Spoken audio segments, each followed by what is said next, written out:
कभी रात को ड्राइव करते समय ऐसा लगा है आपको कि सामने से आती हुई लाइट की ग्लेयर से 2 सेकंड के लिए रोड ही दिखना गायब हो गई हो? ये आजकल के इंडियन कंटेक्स्ट से ज्यादा रेलेवेंट लगता है ना?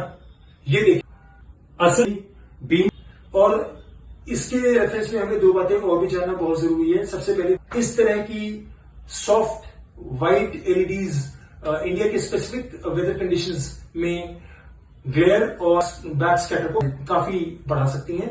और दूसरा, आज सभी मैन्युफैक्चरर्स एलईडी मॉडिफिकेशन से रिलेटेड अपने सारे वारंटी क्लेम्स को रिजेक्ट कर रहे हैं। तो अगर आप भी अपनी एलईडी को इंप्रूव करने की सोच रहे हैं तो आप सिर्फ और सिर्फ कंपैटिबल हाउसिंग असेंबली कोई आप रोड के लोकल लॉज को भी जरूर फॉलो कीजिए, क्योंकि ऐसा करके न सिर्फ आप बल्कि आपके साथ साथ देती है क्या वो हाई बीम है, ग्लेयर है।